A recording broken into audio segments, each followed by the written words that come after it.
Dear participants, welcome to the fourth Laudato Si Reflection Day.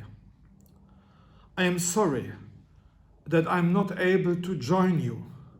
However, as this day of reflection is dear to me, I wanted to share with you some thoughts, and I have recorded this message for you. The themes of today's reflection stem from an analysis of the multifaceted crisis we are all experiencing. The etymology of the word crisis offers us a very interesting perspective. This word comes from the ancient Greek word krisis, which itself comes from krino, which can be translated as to discern or to choose. And its original meaning, crisis means a decisive point, a turning point, and that is exactly where we are now. Reflecting on this our momentous situation, we have a window of opportunity to choose and to walk the right path, inspired by higher values that transcend ourselves and with the best interest of future generations in mind. Our actions have to be swift and decisive. 6 years after its publication, the encyclical letter Laudato Si keeps offering us important intellectual and spiritual nourishment.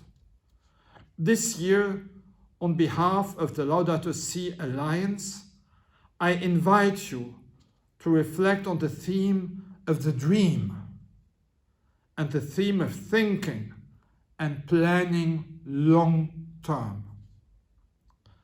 To facilitate this reflection, you will hear from our distinguished speakers this morning, and after you return from your lunch break, at the last presentation session, you can share your thoughts and ideas in small groups. Pope Francis, in his book Let Us Dream, The Path to a Better Future, invites us all to dream a better future, to learn from our own personal and collective moments of crisis, to put in place the radical changes which are needed to ensure that we can move from systematic and interspecies injustice to planetary harmony, from networking uncertainties to interconnected, intergenerational solidarity. His dream is not utopic. In the Bible, the dream is often used by God to communicate his plans for humanity. Pope Francis is inviting us all to design this long-term plan, a blueprint for creating a society fit for living within planetary boundaries where harmony is restored in God's creation. When I came back from Japan to Europe after 23 years of absence, I could hardly recognize the continent and the church I left. A continent where the number of Christians has dwindled, and these Christians seem to be torn in different factions and have sometimes a great pleasure in fighting each other. My dream ever since has been to contribute to rebuild the fabric of the church, to bring back the joy of the gospel, the sharing of the love for Christ.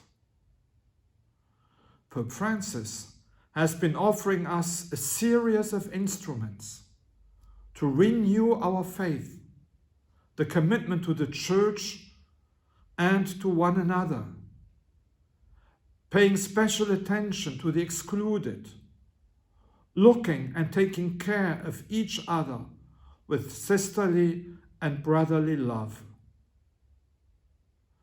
Pope Francis has also indicated to us that the way forward to achieve this change is in synodal communion. And I am glad to see here today participants from all walks of life and from so many different parts of the world. And I think that ELSi'A is in fact a first very small and timid expression of this new synodality. Our role is very challenging. Not only are we called to be engaged in the renewal of the Church in Europe and worldwide, we are also called to be engaged in our planetary community, to be responsible citizens and active contributors and leaders in the renewal of the local, national, European, international, and global institutions. In my role as a disciple of Christ and as a bishop, my aim is to be a builder of bridges. Bridges between the excluded and society. Bridges between the East and the West, the North and the South, but also between the present and the future generations. To do so, I find inspiration and strength in the words of the Gospel and in the words of the Gospel interpreted by Pope Francis. I would like to invite you to build bridges now, here, today, to collaborate and interact with one another, and to be generous in sharing your dream with one another. Our meeting is part of a series of webinars and conferences on the occasion of the Laudato Si week, which closes the Laudato Si year. This year had been announced on the occasion of the 5th anniversary of Laudato Si, but due to the COVID-19 pandemic, some parts had to be postponed, others have been cancelled, and some found their way into the virtual space of the internet, like this Laudato Si Reflection Day. This brought some shortcomings, as well as new opportunities. Due to the form of webinar, we are not able to meet in person and to share a good chat and some drink after the meeting.